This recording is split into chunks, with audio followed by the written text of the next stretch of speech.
Hello बच्चों, कैसे हो? आशा करता हूँ आप लोग बहुत अच्छे से होंगे। तो welcome back in your YouTube channel prime coaching centre. I am Madan sir. तो चलिए फटाफट आज जल्दी से उसी एक्सरसाइज को 6.1 के क्वेश्चन नंबर हम लोग आगे करते हैं।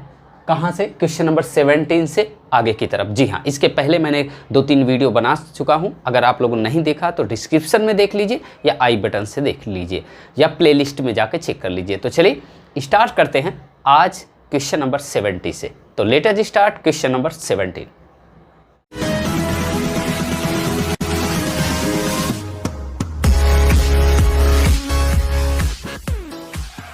तो देखिए क्वेश्चन नंबर 17 में आपको दिया हुआ ये जो क्वेश्चन सॉल्व करना, एक्चुअल में इसमें करना क्या है? इसमें बच्चों आपको solve and show the graph of the solution in each case on number line. जी हाँ, 17 से 20 तक के जो क्वेश्चंस है उसको सॉल्व करना, सॉल्व करके उसको नंबर लाइन पे ग्राफ पे रिप्रेजेंट करना है। कैसे रिप्रेजेंट करना है? बहुत आसान है, बस आप आसानी से देखते रहिए। देखिए सबसे पहले जैसे आप पहले सॉल्व करते थे इसको सॉल्व कर लीजिए। जो आपको दिया है यहाँ पर 3x, और इसको अगर हम इस तरीके से लिखें 3x और 2x को इधर लाएं तो -2x डायरेक्ट भी हम लिख सकते हैं। और ये जो हमारा लेस देन का साइन था 1, और ये हमारा -2 इधर आ जाएगा तो क्या हो जाएगा? +2। बहुत अच्छी बात। अब यहाँ देखिए बच्चों 3x में से 2x अगर माइनस करेंगे तो x, और ये जो आएगा हमारा 1 और 2 कितना हो जाएगा? 3। यानी जो x की वैल्यू आई वो क्या हुई? लेस देन 3 हुई। जी हाँ, अब आपको ये नंबर लाइन पर ड्रॉ करना है ग्राफ पे। अगर बच्चों ये x की वैल्यू आई है तो इसका मतलब ये इस तरीके से होगा। अगर आपका y की वैल्यू होती तो आपकी वर्टिकल लाइन होती। तो सिंपल आप ये बताइए यहाँ पर क्या होगा? कहीं 0 होगा, यहाँ 1, यहाँ 2, यहाँ 3, यहाँ 4 डैश। इसी तरीके से यहाँ -1, -2, -3 डैश। इस तरीके से ये क्वेश्चन होगा। अब यहाँ पे देखिए जो हमारी वैल्यू होगी वो क्या होगी? ये कह रहा है x की वैल्यू लेस देन 3 होनी है। लेस देन 3, तो 3 कहाँ है? 3 यहाँ पे देखिए इस तरीके से। अब हम क्या करेंगे, इस पे एक इस तरीके से दूसरे कलर का हम एरो बना देंगे। यहाँ पे देखिए इस तरीके से x की वैल्यू जो है 3 से लेस देन, तो 3 तो होगा। यहाँ देखिए ये x से लेस देन, तो इस तरीके से हमने ये इन्फिनाइट तक चलता रहेगा। लेकिन यहाँ जो होगा इस 3 पर हम इस तरीके से गोला कर देंगे। अच्छा, अब ये अगर ध्यान से सुनिएगा, अगर ये कहीं वैल्यू आपको इस तरीके से आई होती कि x लेस देन और इक्वल देन 3, क्या x की वैल्यू लेस देन और इक्वल देन 3 आई होती, तो ये जो आपका ये दिया है ना, हमने इस तरीके से ये ड्रॉ किया है इस तरीके से। लेकिन तब हम क्या करते, यहाँ पर ये इसको क्लोज कर देते, ये क्लोज कर देते इस तरीके से। लेकिन ऐसा नहीं है। तो ये क्या है कि यहाँ पर क्या कह रहा है कि केवल x की वैल्यू लेस देन 3 है, 3 की इक्वल नहीं है। तो इसलिए हम यहाँ पर ओपन लगाएंगे, क्लोज नहीं करेंगे। तो इस तरीके से हमारा ये रिप्रेजेंट हो गया। और यानी ये जो वैल्यू आएगी हमारी वो x की वैल्यू लेस देन 3 होगी। तो ये हमारा रिप्रेजेंटेशन हो गया। इसको अब कहाँ से चल रहा है ये आपको अगर हम लिखें, जो इसकी वैल्यू आई तो लिख सकते हैं 3 से कहाँ तक ये होगा? ये -∞ तक होगा। ये इस तरीके से हम लिख सकते हैं। लेकिन अब आपको क्या है कि रिप्रेजेंट करना था, इसमें भी रिप्रेजेंट कर दिया। तो ये था क्वेश्चन नंबर फर्स्ट, आपका ये आंसर हो गया। तो इसे आप लोग को उतारना तो उतार लीजिए। और इसके बाद मैं चलता हूँ नेक्स्ट क्वेश्चन की तरफ। तो चलिए बच्चों क्वेश्चन नंबर 18 की तरफ चलते हैं। देखिए 18 में दिया जैसे पहले था वैसे ही आपको सॉल्व करना है। यानी 5x, अब इस 3x को इधर लाएंगे तो -3x, और ये 3 माइनस में इधर इसको लेके जाना। तो पहले साइन लगा लेते हैं, ग्रेटर देन इक्वल देन, ये -5, लेकिन ये -3 इधर जाएगा तो क्या हो जाएगा? +3। अब इसमें से क्या हो जाएगा? 2x greater than and equal than -2 आ जाएगा। लेकिन x की वैल्यू अगर निकालेंगे तो ग्रेटर देन इक्वल देन -2/2, तो यानी x की वैल्यू जो आएगी वो क्या होगी? -1 आएगी। यानी x की value greater than equal than -1। अब देखिए ये जो वैल्यू है, अब यहाँ पर ध्यान से देखिए, यानी अब x की जो वैल्यू आ रही है वो क्या है कि या तो -1 के इक्वल होगी या -1 से बड़ी होगी। तो अब देखिए इसकी नंबर लाइन कैसे बनेगा, यहाँ पर मान लीजिए 0 कहीं होगा, 1 2 3 4 डॉट डॉट, और यहाँ पर -1 -2 -3 -4 डॉट डॉट, ठीक है। यहाँ 1 2 3 4 -1 -2 -3 डॉट डॉट, इस तरीके से। तो अब देखो बच्चों, यहाँ पर हमें क्या कह रहा है कि x की जो वैल्यू आई है -1 आई है।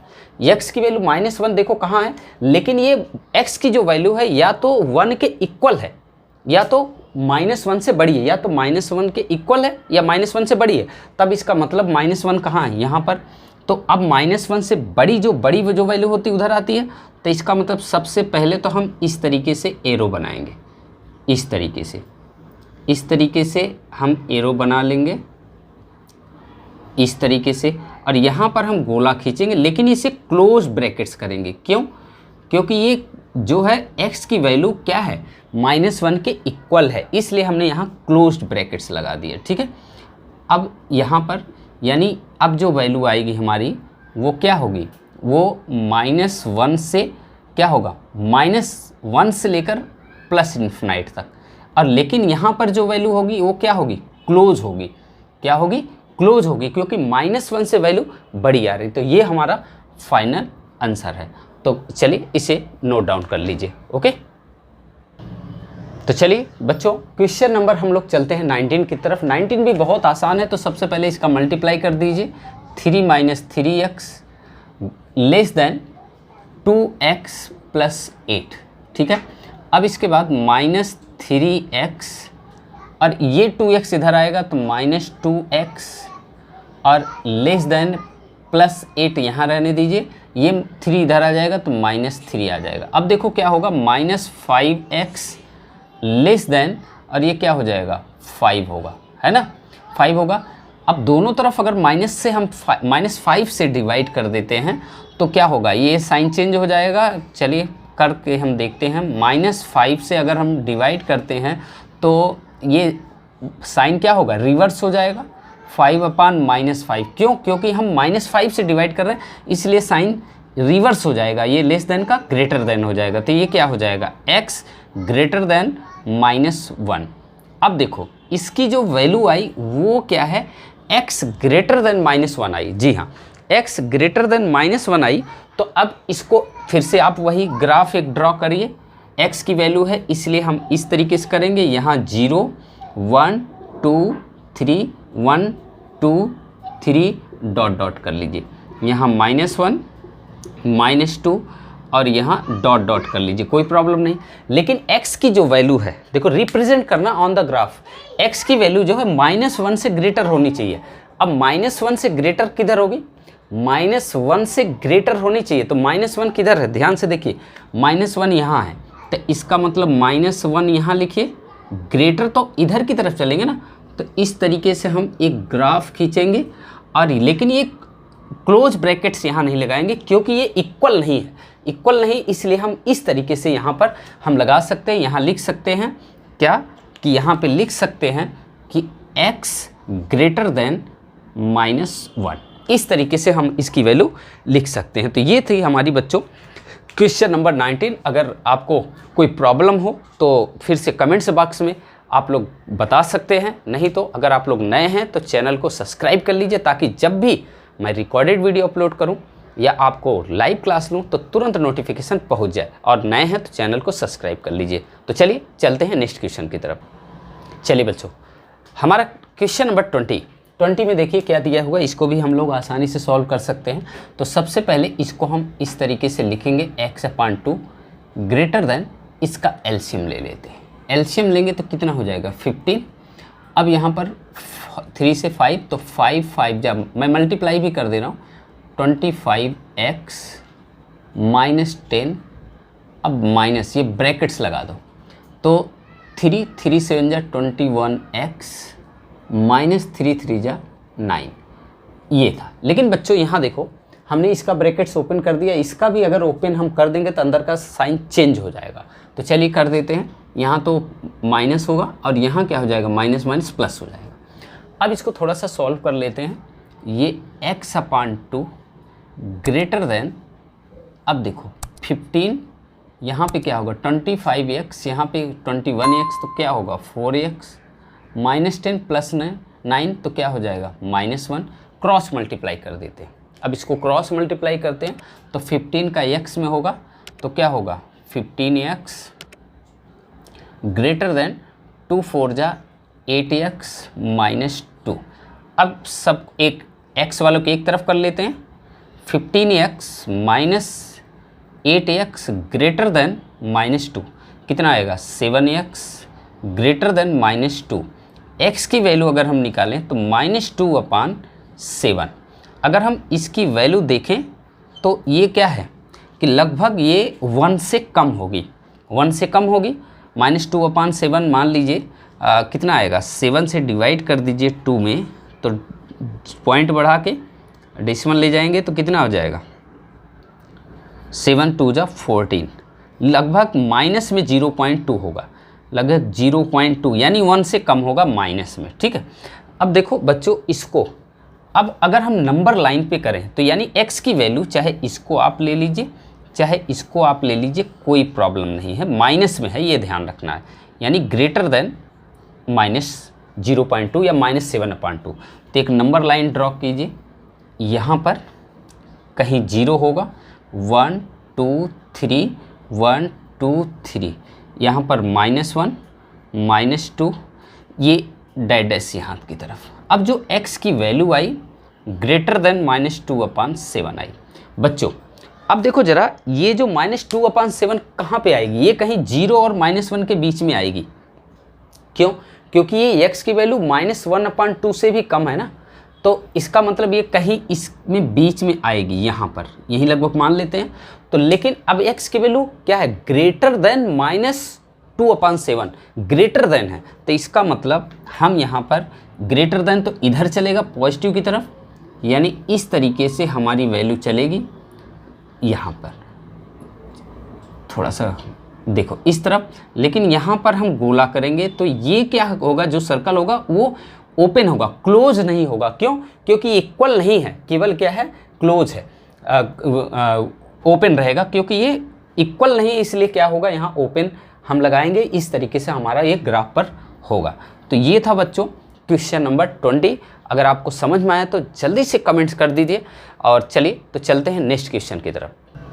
तो चलिए स्टूडेंट्स, अब जो क्वेश्चन हम लोग करने जा रहे हैं 21 से, तो इसमें देखिए कुछ क्वेश्चंस दिया हुआ है जो ये लैंग्वेज वर्ड प्रॉब्लम के क्वेश्चन है। इसको सिर्फ आपको लॉजिकली अपने माइंड से समझना है और बहुत आसानी से आप लोग सॉल्व कर सकते हैं। पहला question, Ravi obtain 70 and 75 mark in first 2 unit test. यानी रवि एक है बच्चा जो अपने यूनिट टेस्ट में 70 और 75 मार्क्स ऑब्टेन करता है। फिर find the minimum marks he should get in the third test have an average of least 70 marks. तो अब क्या कहा जा रहा कि मिनिमम जो मार्क्स है वो बताइए कि जो थर्ड टेस्ट में पा सके लिस्ट, वो कम से कम क्या हो 60 मार्क्स का हो, 60 नंबर का हो, जो एवरेज हो वो 60 नंबर का हो, कम से कम एट लिस्ट। अगर एट लिस्ट की बात कहें तो सबसे पहले ये हमें ध्यान से समझना होगा कि वो कम से कम कर रहा है, एटलीस्ट 7 कितना हो 60 हो, इससे ज़्यादा हो कोई प्रॉब्लम नहीं। तो देखो सबसे पहले इसको आपको स्टेटमेंट बनाना आना चाहिए, इसको समझना होगा कि कैसे ये क्वेश्चन होगा। सबसे पहले देखो यहाँ पर क्वेश्चन आप लोग देख सकते हैं कि अब यहाँ पर सबसे पहले हमने मान लिया कि जब ये 70 है और क्या है 70 और 75 है, तो फिर क्या कह रहा है कि let us the assume x be the marks obtain in the third unit test. हमने मान लिया कि थर्ड में x पाया। तो अब आपको एवरेज फाइंड आउट करने के लिए बहुत छोटी क्लास में आपने पढ़ा होगा कि 70 + 75 + x अपान क्या हो जाएगा 3। लेकिन जो ये एवरेज है वो एवरेज एटलीस्ट कितना होना चाहिए 60 नंबर का। तो अब कम से कम, इससे ज़्यादा हो जाए कोई प्रॉब्लम नहीं थी। ये आपको ये साइन लगाना होगा क्या यानी greater than and equal than 60। हाँ जी हाँ, ये बहुत, अगर एट लिस्ट की बात आती है, एट लिस्ट की बात आती है, तब आपको ये साइन आपको ज़रूर लगाना है, ग्रेटर देन और इक्वल देन का। क्यों? क्योंकि वो कम से कम 60 नंबर तो लाता ही है, इससे ज़्यादा लाए कोई प्रॉब्लम नहीं। तो अब इसका मतलब इसको जैसे आप सॉल्व करते थे कर लीजिए। तो ये कितना हो जाएगा 70 और ये 145, यानी ये 145 प्लस एक्स अपान कितना होगा 3 और ग्रेटर देन इक्वल देन 60। अगर इसे क्रॉस मल्टीप्लाई करें तो 145 plus x greater than equal than 60 और डायरेक्ट मल्टीप्लाई कर देंगे तो क्या हो जाएगा 180। बच्चों अब क्या होगा, अगर x greater than equal than अगर हम लगाएं तो ये 180 माइनस 145 तो कितना आ जाएगा, यानी x greater than equal than 35 आएगा। यानी x की जो वैल्यू आई वो x के वैल्यू जो है वो 35 या तो इक्वल होगी 35 की या 35 से ज़्यादा होगी। तो यानी जो थर्ड वो होगा यूनिट टेस्ट का, यानी हेंस लिख सकते हैं, हेंस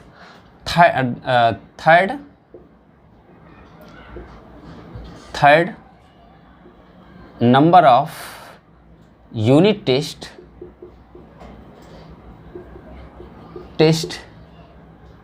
इज 35। ये आपका फाइनल आंसर हो जाएगा। तो इसी तरीके से आपको समझ के करना है, इसमें कुछ नहीं है, बहुत आसान है। तो चलिए चलते हैं नेक्स्ट क्वेश्चन की तरफ।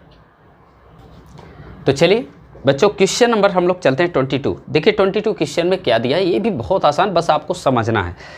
To receive grade A in course one must be obtain an average 90 marks और मोर इन 5 एग्जामिनेशन। यानी 5 एग्जामिनेशन होता है जो 100 मार्क्स का होता है, उसमें if Sunita marks in first 4 examination, 4 बार वो एग्जामिनेशन जो देती है उसमें 87, 92, 94, 95 आता। Find minimum marks the Sunita must obtain in the 5th examination to get grade A in the course. यानी वो 5th एग्जामिनेशन में कम से कम कितना नंबर लाए कि वो ए ग्रेड उसको मिले। तो सेम वैसे मान लिया हमने, let us assume Sunita scored x marks in the for 5th examination.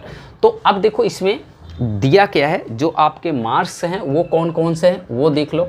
वो दिया है जो 4 बार एग्जामिनेशन में आए उसके 87, 92 और 94 और 95 और एक हमने x मान लिया। तो अब इसका एवरेज अगर हम निकालें तो यहाँ देखो 80Q अगर हम लिखें तो 87 plus 92 plus 94 plus 95 plus x। जी हाँ, इस तरीके से एवरेज हमारा कितना होगा 5। और ये फिर वही sign greater than or equal than कितने का होना चाहिए, ये आपको क्या कहा जा रहा है 90, यानी ये 90 का यहाँ लिखेंगे। अब इसके बाद देखो सेम वैसे ही बच्चों आपको करना है, इसमें कुछ आपको ज़्यादा नहीं सोचना है, बस आप जैसे पहले करते आए हैं उसी तरीके से करना। अगर किसी को कोई प्रॉब्लम है तो वो कमेंट्स करके भी आप लोग बता सकते हैं। तो चलिए अब इसमें हम लोग इसको ऐड करते हैं कि ये कितना होगा। ये देखो अगर हम इस सब को ऐड करें तो सबको ऐड करें तो 368 आएगा। आप ऐड करके देख लेना, मैं कर चुका हूँ। यहाँ पे 5 ग्रेटर देन इक्वल देन 90।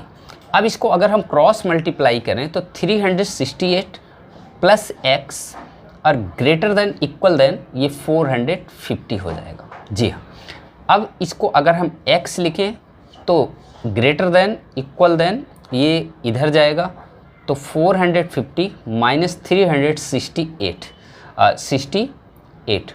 अब अगर इसको माइनस करें तो माइनस करने के बाद जो हमारा आएगा वो आएगा 82, यानी x की वैल्यू लेस ग्रेटर देन और इक्वल देन 82। यानी बच्चों हेंस जो उसका 5th एग्ज़ाम में जो नंबर आएगा वो कितना होगा 82, यानी या तो 82 के इक्वल होगा या ग्रेटर देन, यानी कम से कम 82 आएगा। तो यानी हेंस यहाँ लिख सकते हैं, hence her score in 5th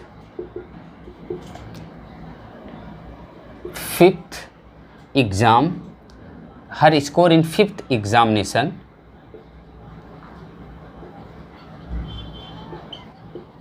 is 82 marks.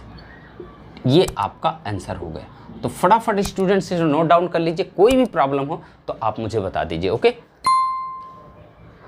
तो चलिए स्टूडेंट्स हम लोग चलते हैं क्वेश्चन नंबर 23। देखिए क्वेश्चन नंबर 23 में कह रहा है find all pair of consecutive odd positive integers both of the which are smaller than 10 such that their sum is more than 11। जी हाँ, तो आपको पता होना चाहिए कि आपके ये जो पॉजिटिव consecutive इंटीजर्स होते हैं, ओड पॉजिटिव इंटीजर्स होते हैं, वो क्या होते हैं। मान लीजिए अगर हम पहले मान लिया कि x, let us assume x be the smaller of the two consecutive odd positive integers। मान लीजिए एक हमने x मान लिया, तो दूसरा क्या होगा x प्लस 2। तो जो हमारे पेयर ऑफ जो कॉन्टिन्यूसली भाई हमारे जो पेयर ऑफ consecutive इंटीजर्स होते हैं वो क्या होगा, 3 होगा 5 होगा, या 5 होगा 7 होगा, यही तो होगा। तो अगर हमने इसको एक को x माना, अगर हमने एक को x माना, देखिए एक को हमने x माना तो जो हमारा पॉजिटिव इंटीजर्स होगा, एक को अगर हमने x माना तो दूसरे क्या माना है, x प्लस 2 माना है। तो ये हमारे pair of conjugative positive integers होंगे, तो ओड पॉजिटिव इंटीजर्स होंगे। तो अगर हम इसको देखें तो अब अकॉर्डिंग टू द क्वेश्चन क्या कह रहा है, यानी ATQ ये कह रहा है कि बोथ आर लेस देन 10, यानी x लेस देन 10 और फिर x क्या है दूसरा x प्लस 2। तो ये भी हमारा यानी x प्लस 2 भी ये क्या है, लेस देन 10 है। इक्वेशन नंबर फर्स्ट इसे मान लो। अब देखो अब इसके बाद फिर ये कह रहा है क्या कि यहाँ पर जो अगर हम देखें यहाँ पर, तो इसको अगर हम लिखें तो ये क्या हो जाएगा, x क्या हो जाएगा, लेस देन 8 हो जाएगा। तो इसको मैं ना मानकर इसको हम मान लेते हैं इक्वेशन नंबर फर्स्ट। लेकिन फिर से इनके सेकंड क्या कह रहा है कि second case, in case second में कह रहा है कि सम ऑफ इंटीजर्स यानी x प्लस 2 जो है वो ग्रेटर देन है किससे, 11 से। ये कह रहा है ग्रेटर देन 11 से। तो अब इसको अगर हम सॉल्व करें तो 2x प्लस 2 ग्रेटर देन 11, यानी अगर हम 2x लिखें तो ये क्या हो जाएगा, 2 इसमें से जाके माइनस हो जाएगा 9, यानी x अगर हम लिखें तो क्या होगा, ग्रेटर देन 9/2। अगर इसको हम करें तो कितना आएगा, 4.5, यानी x की वैल्यू, यानी जो x की वैल्यू आई वो ग्रेटर देन 4.5 आई इक्वेशन नंबर सेकंड। लेकिन अगर हम देखें from equation first and second, अगर इन दोनों के बीच में 4.5 से ग्रेटर होना चाहिए और लेस देन 8 होना चाहिए, तो जो हमारा इंटीजर्स होगा वो पॉजिटिव ओड इंटीजर्स वो क्या होगा, एक 5 होगा, यानी एक इन दोनों के बीच में 4.5 और 8 के बीच में क्या होगा, 5 एंड क्या होगा 7। तो जो हमारे integers pair of odd integers, odd positive integers होंगे वो क्या होंगे। अब यहाँ पर पहले 5 रख देंगे तो 5 और यहाँ 5 प्लस 2 हो जाएगा 7। अब दूसरी अगर हम नंबर लेते हैं 7, तो 7 और 7 प्लस 2 होगा तो 9, ये हमारा फाइनल आंसर हो जाएगा। तो ये था स्टूडेंट्स आज का। फिर इसके बाद अब हम 6.2 लेकर आपको ज़रूर आएंगे, जल्द ही आएंगे। तो वीडियो कैसा लगा ज़रूर बताइएगा कमेंट्स करके, और thank you so much for the watching this video. मिलते हैं।